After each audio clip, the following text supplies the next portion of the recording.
Hello, welcome back to HITC Sport. I am the Irish guy, and lads, right now I'm trying out a new series on the channel. Every week I do a Premier League matchday recap, right? Mostly just talking about how Tottenham are a big bag of egg yolks. Sure, but also, why not go through the rest of the European football games and pinpoint the big games, the crazy moments that happened over the weekend? If this is a good idea, let me know. But if you think I've just had a brain meltdown, that this is about as clever an idea as jumping into the bath with a toaster tied to your foot, about as clever an idea as licking the armpit of Susan Boyle, about as clever an idea as paying for your grandmother's OnlyFans, then let me know that too. Right, let's go. Lazio versus Roma. Good old Serie A football. Listen, it was a rough week for the proud Italian community with the release of that movie about the Sopranos, where James Gandolfini's son delivered a performance about as memorable as any Simpsons episode since 2002. Honestly, for those 2 hours, I felt like chewing on broken glass. But Lazio versus Roma, the battle of the former Chelsea managers. This derby is one of the most electric games in sport. Right, but we think football fans are rowdy in England. Well, because a few disgruntled Burnley fans chucked a few Pepsi cans into the Arsenal away section last week. No, over in Italy, they need actual fences, keeping fans locked in like cows at the zoo. And football supporters in Rome, both sets of bloodthirsty fans make the likes of Millwall supporters by comparison look like a bunch of comic book nerds with onset adult acne. But can you blame them? This is a city that used to celebrate athletes trying to decapitate each other for sport. Good Christ, some of them used to wrestle with actual lions in the Coliseum. Now it's illegal to kick a cat. But as Lazio fans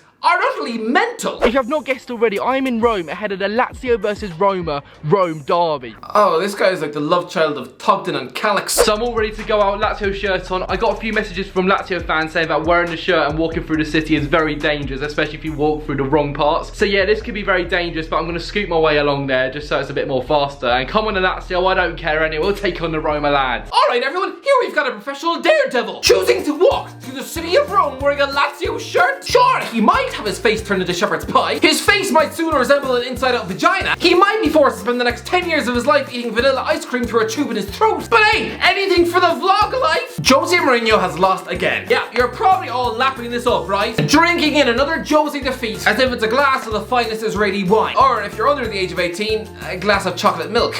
But me, as an avid Mourinho fan, this tastes like fermented cow piss. This was an incredible derby. Lazio roared into a 2-0 lead, with Sergej Milinkovic-Savic heading them 1-0 up after 10 minutes. And then Pedro morphs into the Pedro in Wembley 10 years ago to side foot into the bottom corner of the net. But can you imagine Roma fans watching this? Pedro is a 34-year-old washed up gingerbread man who Roma dumped after just one season, and now he's playing for their most hated rivals, scoring in the derby and celebrating. Celebrating as if he's just won the lottery. Pedro, you live in a country famous for the Godfather movies. I wouldn't be surprised if he gets whacked on his way to the shops. He'll probably spend next weekend locked in somebody's boot. Ozzy, don't shop alone in the fruit and veg aisle, Pedro, or you'll probably have a sack of potatoes shoved down your throat. By the lads, try to hit 600,000 subscribers as soon as possible. If you're new here and you want to see more content like this, then smash that big fat red button in the face and you'd be the greatest person on the galaxy. Anyway, back into the video. If I was in Pedro's situation, the moment that ball hit the back of the net, I'd have been rushing to the bench to book a one-way flight to Peru. Anyway, Roger Ibanez halves the deficit with a header from a corner kick before Jose turns to the crowd and tells the fans to calm down. This from a man who sprinted the length of the touchline 2 weeks ago. Considering he's nearing 60 years old, his hamstrings probably now burn like Russell Brand's piss. Ciro Immobile, in an Italy shirt. The guy looks like 2013's answer to Fernando Torres. You know, some blonde fella suffering from a crippling self-esteem. A bit like when Daniel Craig was announced as James Bond in 2006 and had all of MySpace and MSN saying he was about as suited for the role as Kermit the Frog. But put Immobile in a Lazio shirt and he literally had the Roma defense on strings before setting up West Ham flop Philippe Anderson for the third. A man who West Ham clearly gave up on too quickly. I'm gonna say, while in England, the Brazilian was clearly allergic to British culture, offer him a plate of fish and chips and he'd probably sooner rip out his own lungs. This man is used to the beaches in Brazil. In his head, a bunch of sandy pebbles in Brighton does not count as a beach. But as I'm gonna say it, the man is a better footballer than Jesse Lingard, who some West Ham fans have tattooed on their body for life. Roma grabbed the consolation through a penalty when Nicolo Zaniolo hit fresh air and slipped. I'm sorry, a penalty for that? That's like arresting someone for sneezing. Nobody touched the guy. It ended 3-2 with a word on Pepe Reina. This goalkeeper is 39 years of age. He was 10 minutes away from getting relegated to the championship with Aston Villa. Lads, he was keeping goal against Jose Mourinho teams 20 years ago. What does he eat? Nothing but spinach and walnuts? Mourinho though, how quickly things change. 2 weeks ago, he was top of the Italian league. Look how smug he was.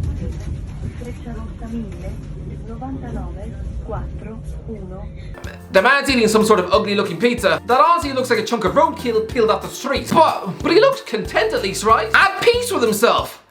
Not anymore. The man's just gone all Phil Brown. After this match, having his team talk on the pitch. Sorry, no, you just lost the Rome derby. Get them off the pitch as quick as you can. This is like failing an X Factor audition. Getting laughed at by the judges and yet hanging around for a chat afterwards. This is like walking into your grandparents sucking each other's toes and choosing to put up a chair. No, get out of that situation as fast as humanly possible. Anyway, let's see what the Roma fans thought of the game.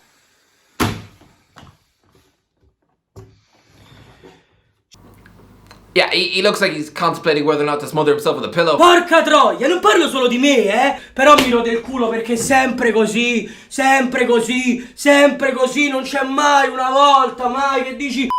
But I'm sorry, am I the only one who thinks that Maurizio Sarri should have his head dumped in a toilet bowl? This is probably a glorious image for Lazio fans, right? Of their master tactician with a powerful bird perched in his wrist. Oh, no. Do you want to know the reality? This is a bird of prey who should be out scouring the streets of Italy for mice, not chained as a feathered prisoner to the sweaty hand of someone who looks like a middle-aged dentist. Eagles only live for 15 years. You really think you want to spend an evening stuffed on the wrist of someone who probably stinks of a tobacco shop? Honestly, Sarri is football's answer to Paddy and Selma. Good grace, even his armpit sweat probably smells of cigarette smoke. Crazy, well, when he was living in London as a Chelsea boss, the restaurant and pub smoking ban must have had this man almost bleeding from the face. I'm sorry, if you tie a bird's feet together with tape, clearly he doesn't want to be there, and yet here's Sarri grinning ear to ear as if his knob was just tickled by Oscar the Grouch. Does he think the bird's enjoying it? What, when you take your wife out for dinner, do you chair her hand to the restaurant table? I know what you're thinking. I'm probably sounding like a woke millennial who clearly tossed himself off the photos of pigeons. But no, sorry, would you like to be chained to the foot of a human cigarette? Oh, but it's Lazio's tradition. Why is it? Because I'm sorry, Crystal Palace's mascot is also an eagle, but you don't see Patrick Vieira walking around with the corpse of a bird tied to his foot. Borussia Mönchengladbach versus Borussia Dortmund. Marco Rose is another member of the new age popular hipster choice of manager who everyone seems to love. But I'm sorry, look at his results as manager of Borussia Dortmund. Is anyone convinced by this? 0 clean sheets, 12 goals conceded in 6 matches. I'm sorry, but if your team has scored nearly 20 goals in a month and yet still wind up 4th in the table, it's clear you're about as able to manage a defense as I am to knit a jumper using nothing but my teeth. Here he was traveling to his old club Mönchengladbach without the injured Erling Haaland to bail him out, instead replacing him up front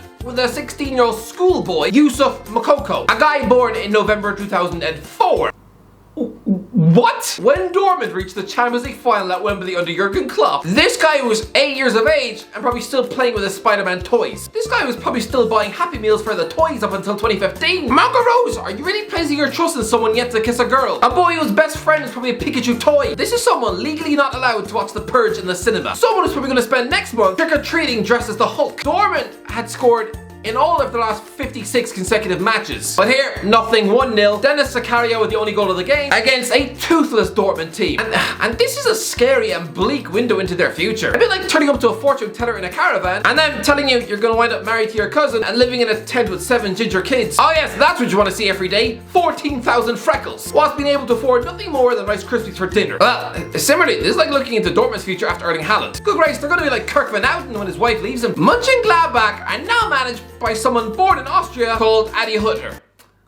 Very unfortunate name. Anyway, the former Eintracht Frankfurt boss has stepped into Rose's shoes and he's tactically smacked him out of the park. Honestly, Marco Rose sounds like some middle-aged man trying to make it on OnlyFans. Yeah, put it away, Marco. Nobody wants to see your flaccid nipples. Barcelona versus Levante. It's been a rough week, season, year for Barcelona and Ronald Koeman. I mean, Ronald Koeman was banned from entering the dugout after a red card against Cadiz, and earlier this week he delivered a 3-minute press conference with utterly no enthusiasm, no charisma, nothing. I mean, he kept looking down to read his notes. He clearly didn't want to be there. It'd be like Rodri Giggs being forced to give a best man speech at Ryan Giggs' next wedding. It was like an altar boy having to read a psalm at church, you know, 20 minutes after playing Wet Armpit with the priest.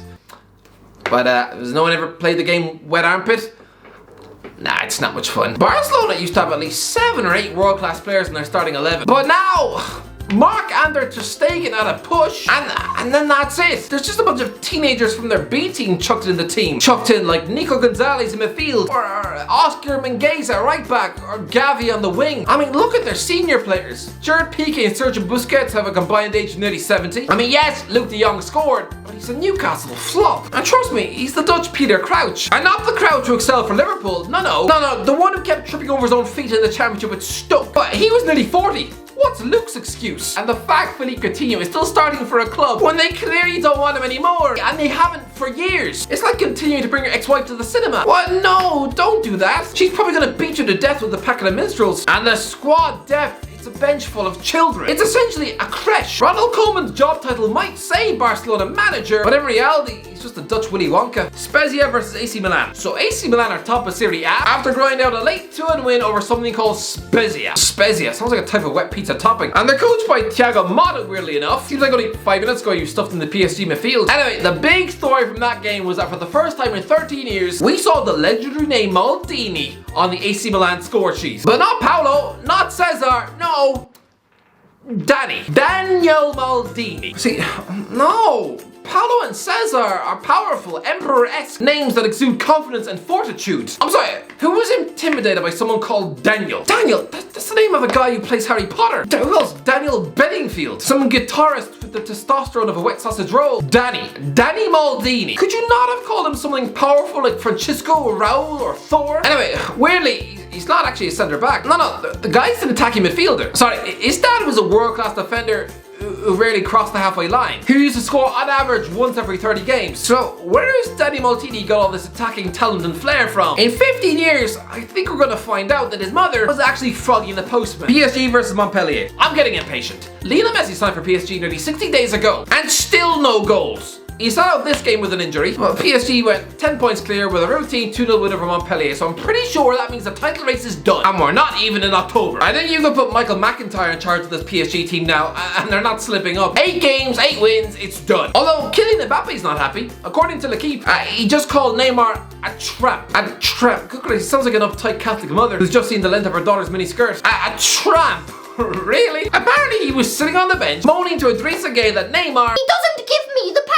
So, you're gonna call him a tramp? I mean, you could at least be inventive with the insults. You know, maybe accuse him of spending 6 hours a day searching Tinder for his sister, I don't know. Adama Demirspor versus Gaziantep. And finally, a quick mention on a score in the Turkish league with Adama Demirspor stuffing Gaziantep 4-0. But I'm sorry, just look at the goal scorers. An own goal from Stephen Cocker, Mario Balotelli scores in 78 minutes, before former Middlesbrough striker Britt Asamoah scores a penalty. Who else? There was former Tottenham flop Benjamin Stambouli, former Chelsea and Sunderland flop Happy Djilabodji, and former Aston Villa flop Berker Bjarnarsson. They were all playing in this match. This is like a meeting of Alcoholics Anonymous, except instead of alcohol, it's a bunch of former Premier League flops with their career stuffed halfway down the dishwasher. It's just a collection of expensive has-beens who everyone has forgotten about for the last 3 years. Good Christ, who else was in this stadium? S Club 7?